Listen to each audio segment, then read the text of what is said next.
5 reasons your podcast trademark could be rejected. Well, hey there. If you know me, you know that I am a big proponent of registering your podcast title and YouTube channel names and even social media handles as trademarks. It's a hugely important component in the smart approach to protecting your investment in the content and brand that you've created. So imagine this: you've spent months brainstorming, come up with the perfect name, launched your dream show, it's gaining traction, things are looking great. And then you get a letter from the trademark office saying that your application has been rejected, or refused is the word they use. Ugh, a rejected trademark can really throw a wrench into your plans to build a solid brand. The good news is that trademark rejection is totally avoidable if you know what to look out for. So today we're diving into the top 5 reasons that podcast trademarks get refused and what you can do to sidestep those common traps. Stick around.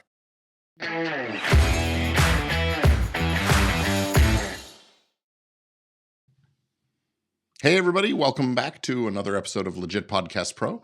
I'm your host, Gordon Firemark, the podcast lawyer, and today we're talking all about trademarks, specifically why your podcast or channel trademark might get rejected and how you can avoid that kind of headache. So here's the deal. A trademark gives you important legal protection over your brand. It's the badge of exclusivity that keeps others from using your podcast name or logo without your permission. But unfortunately, filing for a trademark registration isn't always as easy as just filling out a form.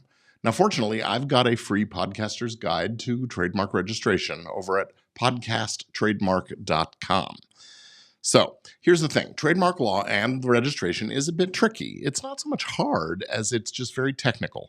And if you don't exactly meet the requirements, you risk getting that dreaded notification from the trademark examiner, that refusal. Sometimes it's just called an office action. So let's go over the top 5 reasons why trademark registrations get refused, along with some examples and some tips to keep your application on track. First off, let's start with the most common reason. It's that your brand, whether it's a podcast name or a YouTube channel or a social handle, is just too similar to an already existing trademark. The legal term for this is a likelihood of confusion. Essentially, the U.S. Patent and Trademark Office won't approve your trademark if it's likely to confuse consumers into thinking that your brand is related to another one that's already registered, especially for the same kinds of goods and services. So, for example, think about shows with similar names. Like, let's say you wanted to launch a show called Pod Save the World. Sounds catchy, but the problem is there's already a podcast, a good one, called Pod Save America. Even though America and world are different words, the similarity in the phrasing could make the USPTO conclude that they need to reject because listeners might find that the two shows, or think that the two shows are connected. So to avoid this, you really need to do a thorough search on the USPTO's website before you settle on a name. You should also check podcast directories like Apple Podcasts or Spotify. I say do a Google search as well. Go in Amazon and see what's there under that title, also just to see how close you are to other things. Because if your name is close to another brand, you're going to need to either change it completely or tweak it in enough ways that, use unique words or phrasing to set it apart from the others. And even if you don't find anything conclusive in those other areas, it makes sense to use a professional trademark search service to dig deeper. It's worth a relatively small investment to avoid legal trouble later, and it'll certainly save you a lot of money on the cost of a registration that gets rejected. So be sure you do your due diligence and run a search. Now, the second reason is that your podcast name is too descriptive or generic. This happens when your title describes exactly what the podcast is about without any creative or distinctive branding. And the USPTO won't just grant a trademark for these kinds of names because they need to leave room for others to use similarly descriptive terminology to describe similar content. So, for example, imagine you wanted to name your podcast the True Crime Podcast. Well, that title's great in terms of telling listeners what your show is about, but it's not distinctive. Lots of podcasts cover true crime, and because the name is really merely descriptive, it won't be eligible for trademark protection. Now, there is a little wrinkle here, and that's actually the case with my own podcast, Entertainment Law Update. Very descriptive title. But after you've been using a brand for a long time, more than 5 years at minimum, It is possible that your mark can acquire distinctiveness. That is, it develops a secondary meaning in the mind of the consumers. And so they do start to identify that descriptive phrase specifically with your show, with your thing. And that acquired distinctiveness is enough to get past trademark protection. But that's a whole other wrinkle that you have to think about. Here's another example. Let's say you want to call your podcast The Movie Review Show. Again, just too descriptive or generic. These are words that anyone in the industry might need to use in creating their movie review show. So the USPTO isn't going to let one person own that phrase as a trademark. So to avoid this, make sure you're using a distinctive, unique twist in your title. A show like Crime Junkie works because it takes the crime theme and makes it distinctive with the word junkie. Those two words don't normally come together in this kind of a context, and so it catches the imagination and it stands apart. Use these creative word combinations or branding that makes the name stand out from the crowd. The third reason why your podcast title might get rejected for trademark protection is that it's geographic or a common phrase. So using these things like a generic geographic term or just generic words is another reason that shows will have their trademarks denied. So let's say you want to start a show about life in New York City and you decide to call it New York Pod. Sounds like a good idea, except you can't trademark a broad geographic term like New York by itself. Trademarks are intended to protect distinctive brand names, not terms that merely describe a location. And the same goes for overly common phrases like the morning show, because phrases like that are just so general, they're really hard to protect and they don't set you apart. The point of a trademark is to be distinctive, to distinguish your goods or services from others in the marketplace. So the USPTO rejects these generic and descriptive and geographically descriptive marks. So to avoid this problem, get creative. And instead of New York Pod, maybe go with something like Big Bite of the Big Apple or something like that, or combine the geographic or common word with some unique visual.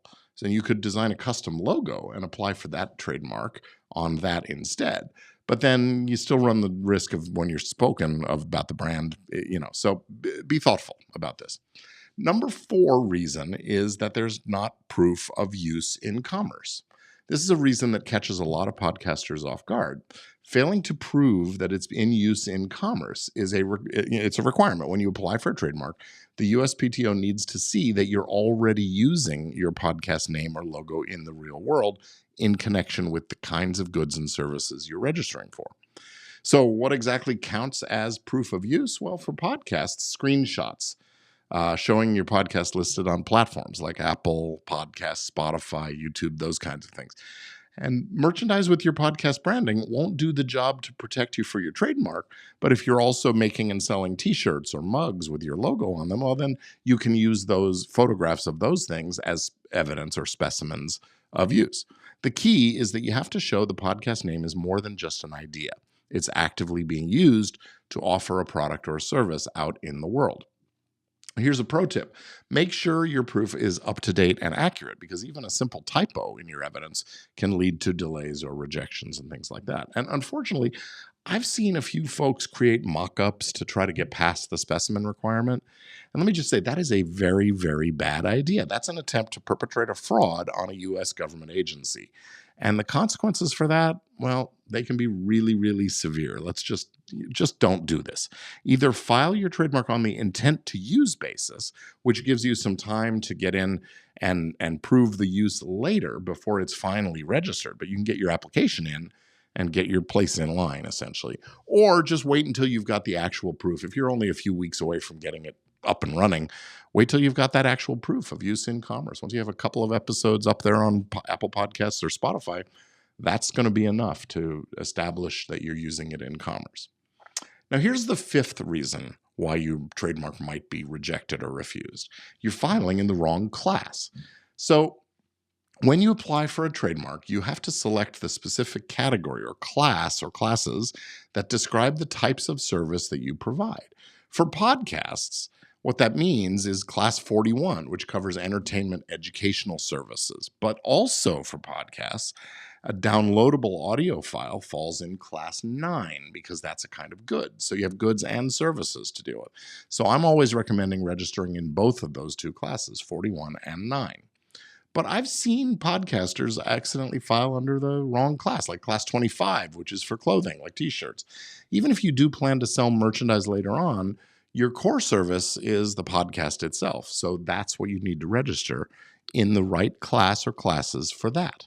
Now, when in doubt, you can avoid this by consulting with a trademark attorney like myself, who can make sure that you've selected the right classes and you're doing the right things. And if you plan to branch into other areas like merch, well, you may need to file multiple applications, each under a different class, because tote bags are different than t-shirts, are different from ball caps, are different from chewing gum. So lots of different classes out there.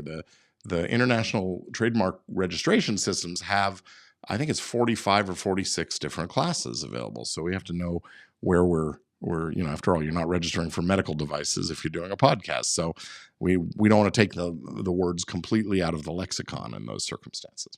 So, all right, let's do a quick recap of the 5 reasons why your podcast trademark might be refused.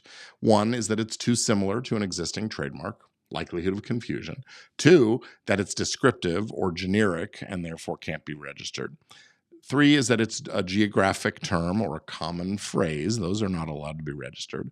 And 4 is that you fail to prove the use in commerce with the proper kinds of specimens.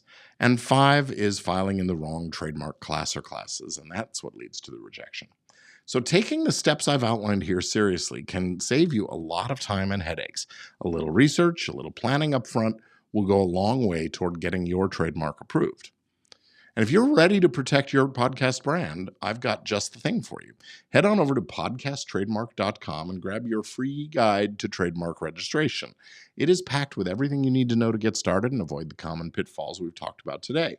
Or reach out to me privately. Go to firemark.com/trademarks and you can schedule an appointment and we can talk about my services in registering trademarks for folks like you. So if you found this episode helpful, be sure to subscribe and leave a review. And thank you for tuning in to this episode of Legit Podcast Pro. I'll catch up to you next time. Until then, I'm Gordon Firemark, the podcast lawyer, urging you to keep on podcasting and keep it legit. Have a great day.